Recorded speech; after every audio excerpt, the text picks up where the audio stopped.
Alright, we're back working on the 690, doing all the changes that my Navy buddy Ron says to do on the 690. So, what we got today is, if you go down to Autozone and you buy this switch, SW648, it goes to a 1993 Geo Metro LSI. And evidently, we're going to replace this part on the radiator. Here's the plug that goes with it. Plugs in just like that. With this part. And this fan switch turns on, I guess, somewhere in the 200s. This one is supposed to turn on around, I don't know, 190. So we're going to change that out. This costs $45 from Autozone. And so one thing to be careful of when you go to take this off, I was a little impatient, and the release to it is underneath. Well, right there is this real little release, and if you were to push this down here, it would release off the catch that you can see on this part a little bit easier. That's the little catch right there. So underneath on the blue one, you can see it. Well, I was impatient and I was struggling with it, and I have arthritis in my fingers, so sometimes I can't push as hard. Anyway, so I used a screwdriver to help get it going, but I ended up breaking off the little tit that goes on there. So don't do that. I'm going to have to figure out a way to keep that on.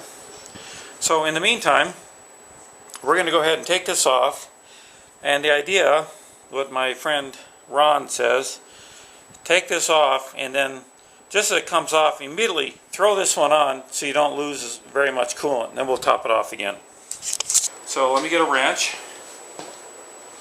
Evidently a 24mm wrench is about perfect for it.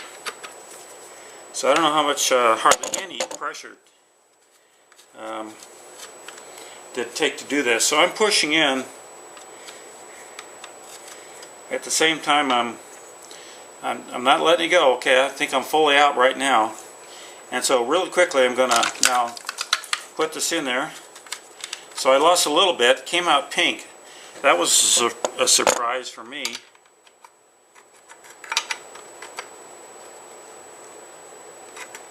Alright, so that's tight. And the old part with its rubber O-ring is all there.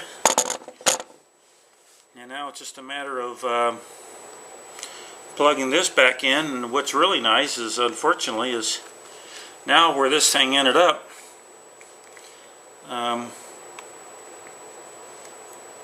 is where you could actually see the latch. So what I'm going to have to do,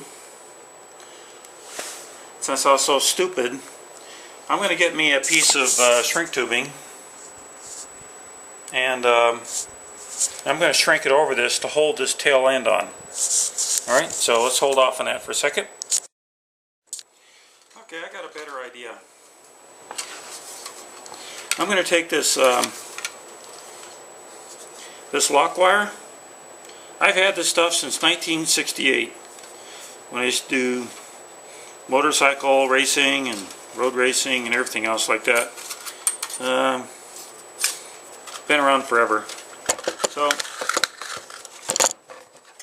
what I'm going to do, I'm going to take my safety lock wire,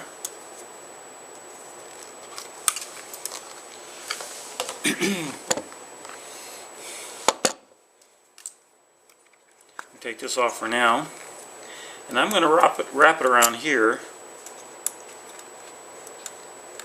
a couple times. Okay, and then this is where my latch is. I'm going to tie it into this little piece right here.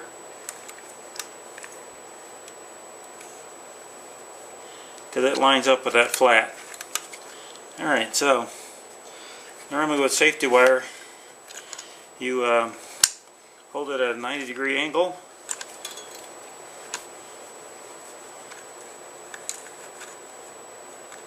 Let's put this guy back on where it needs to be. Alright, and now I'm going to actually put it through the connector.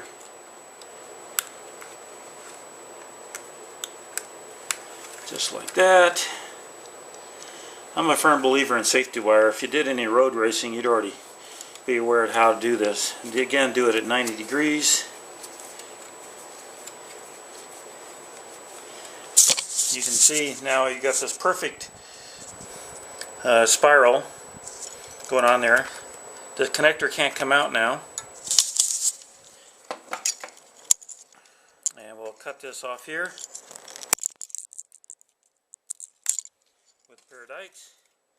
And as the Navy taught us when we were in Vietnam, Ron is very familiar with this because he worked on radar systems. I worked on avionics and electronic countermeasures. So you always poke it out of the way because this stuff is very sharp once you cut it. So you always want to make sure that it's around where no one can get to it. Now we can put this rubber boot back on, and I don't feel so bad and stupid because I went and broke the darn thing. I'm surprised it's not going on a little deeper than that, but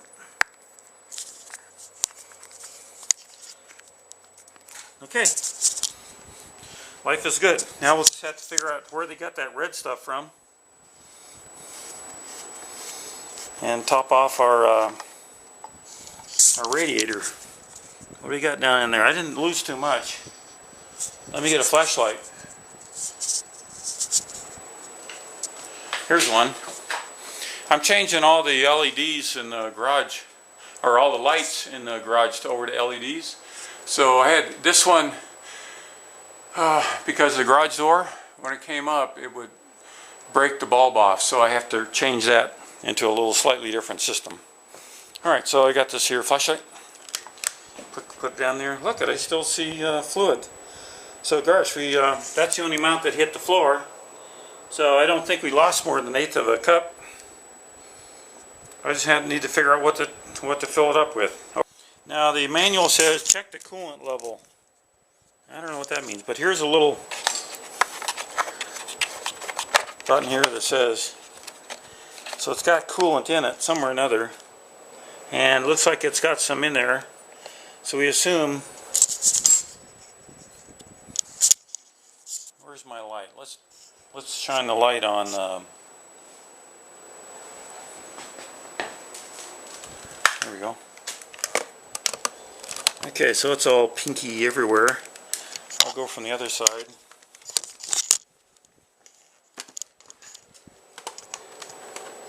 That's not helping any.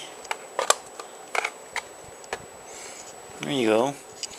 So I'm not too sure where the coolant level is. I don't see a discernible mark anywhere, other than there is red stuff in there. So whatever I spilled would probably be sucked out of here and be topped back off in there. So since I'm not running the bike and it's cold,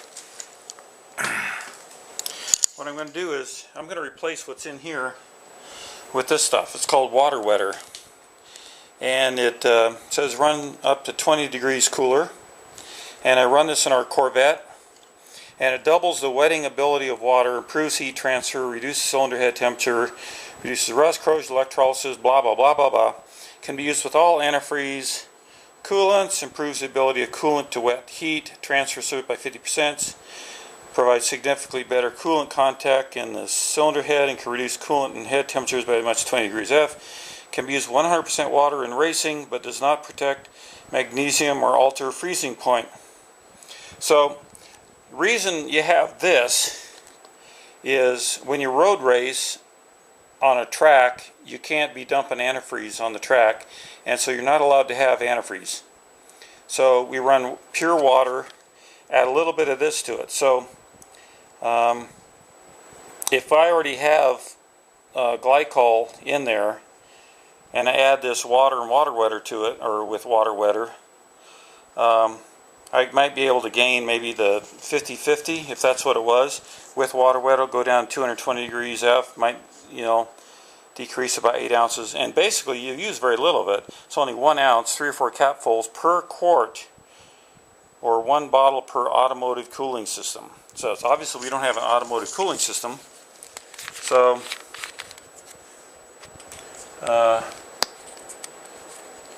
let's see what we got here. So right now I'm taking the lid off. There we go. Okay.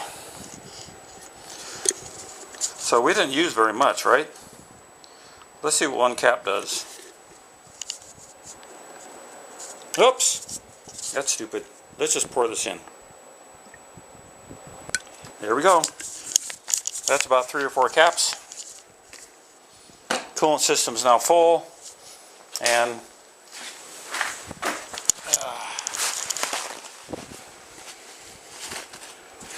dripping down the sides.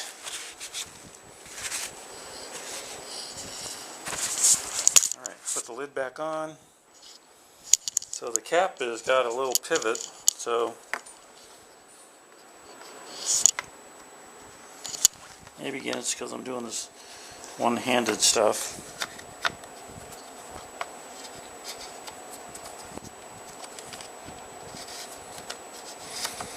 There we go. A little bit of squirt. Where we're floated too much, that'll all evaporate, hopefully. Won't be too smelly once we get rolling. Ran down the radiator. Now I haven't seen Ron yet go pop for the radiator guard yet, so I'm waiting for him to get me to do that. Now that next thing he wants me to do is put this map select extender up on the handlebars.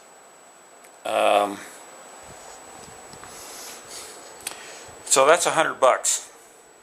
I don't know if I want to do that. I think I would just personally leave it in the standard mode or the advanced mode. I don't think, because of my experience, oh dear, if I really need a soft mode, it doesn't intimidate me having horsepower.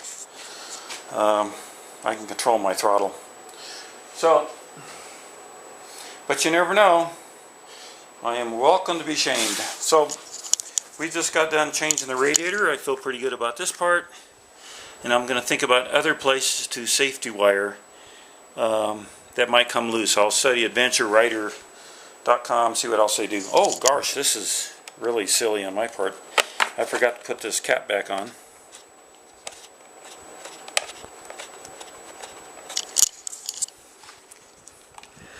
And it doesn't want to go on straight either.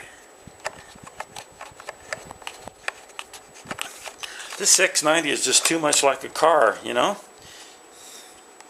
It's got too much stuff on it. Alright. We can go ahead and put the side covers back on. But you guys know how to do that by now, right? We'll talk to you later.